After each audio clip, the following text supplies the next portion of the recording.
adui na hii ni rafiki. Nataka unisaidie kwa sababu nataka nikufundishe hapa katikati kuna nani. Maana ukiwa na adui na kuwa na rafiki hakukosi katikati mtu. Natafuta huyu mtu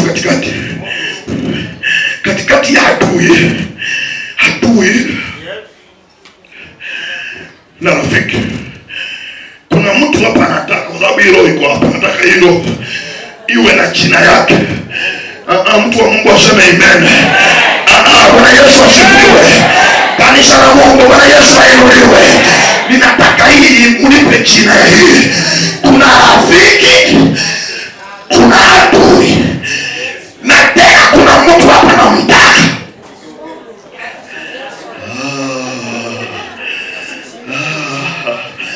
Nani ako tayari kunipa mtu wa hapa?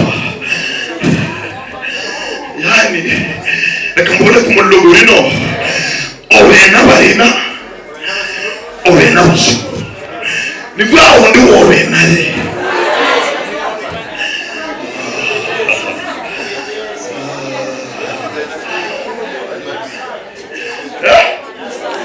Nyasani na mkono utonia mmekuni lakini ndaga kile migoti. Sikiza hii. Ukiwa na rafiki na kuwe na adui, kuna mtu anaitwa rafiki munafiki katikati yako. Yeye katikati ya adui na katikati ya rafiki. Ambia mtu niko na watu watatu. Niko na rafiki, niko na adui, niko na rafiki munafiki. Kanisa la uye. Bwana Yesu asifiwe. Haleluya. Watu wa Mungu, haleluya. Nataka nikufundishe kwa ajili ya huyu mtu wa roho ya katikati. Mtu anaitwa rafiki munafiki. Mtu anaitwa munafiki.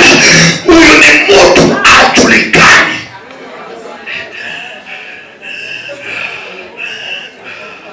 Huyu munda vita norora. Lakini umanyitawa. Uliza. Nanakushira mlo lakini nukiri mwere. Paka nikufundisha hivi vitu kwa sababu itakuumiza. Kuna mtu ambaye anaitwa rafiki munafiki.